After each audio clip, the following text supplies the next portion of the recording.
Well, my name is Ian Dempsey, and I do a breakfast show on 100 to 102 Today FM.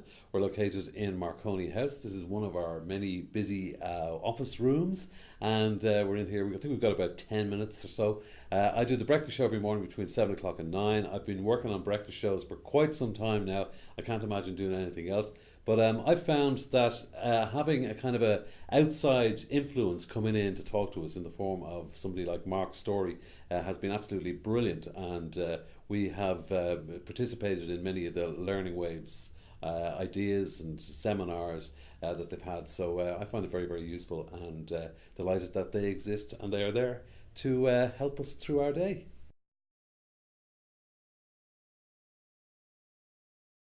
Like, I'm not saying that I would be one of the oldest, but I am a bit of a veteran when it comes to broadcasting. But I think that you never stop learning, and I mean, once people get that into their heads, that the amount, it's been invaluable. Some of the things that I've sometimes you get a bit of information at something that Learning Waves do, and it makes you think about something else, and then that results in something else happening. So there's a real domino knock-on effect with the whole thing. So I find that it has been, like, I mean, at one stage about 2 years ago, we were starting to have a few little problems in terms of, I think I was beginning to get a little bit bored with the whole thing, to be honest with you, and I was kind of saying, do I really like doing this? And then I started meeting with Mark Story, and we met on a very regular basis, and the team met with him, and I met with him personally, and from doing that, it's kind of given us, given me the confidence and the kind of zest again to want to do what I'm doing, and that has been reflected in the listenership figures as well, thanks be to God. So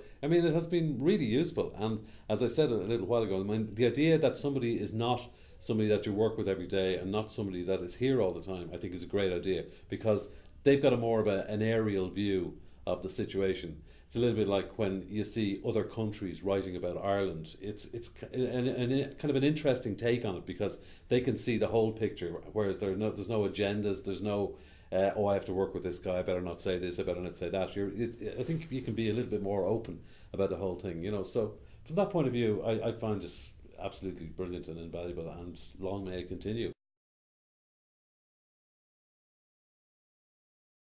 I mean, I think it's great that the whole team is involved, and that they can maybe have the opportunity again, for the same reason that it's an outsider. They feel more relaxed about actually saying something to them, or even discussing something within the team at the table there, where you kind of know that it's almost like, I suppose in a way, it's like going to marriage guidance in a way, that you're there, and people say, well, you do always do that, or you always do that, and I say, well, the reason I always do that is because of this, and and they say things like, people think you're really nice, and we know what you're really like, that kind of thing. So but so it's a kind of an icebreaker, I suppose, in a way, and there may be some people that would have kind of pent up frustrations about certain aspects of the job, and it's a good way of getting them out there. And also, I think that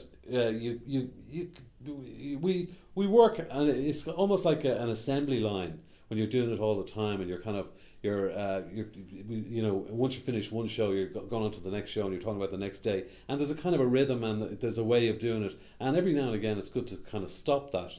And we used to do these out of office meetings. We used to call them the OO meetings, OOH. Oh no, OO, yeah, OO, OOO, out of office meetings, where we go off to a hotel or whatever, and we, daytime. We weren't just staying over or anything like that, and we just go and we just discuss things, and it's a great way to get out. And these Learning Waves meetings are very much like that as well. So I think it's good to get out of your comfort zone, because everybody gets nice and comfortable. You can sit at your computer and you can just keep searching for things and look busy and all that kind of business, like I do all the time, or check your emails or whatever, But to go outside, you actually have to confront something, and you have to talk about something. And people mightn't at the start of the meetings get to the crux of the matter, but by the end of it, they normally have. So you get it out there, and I mean, it's always good to talk, I think.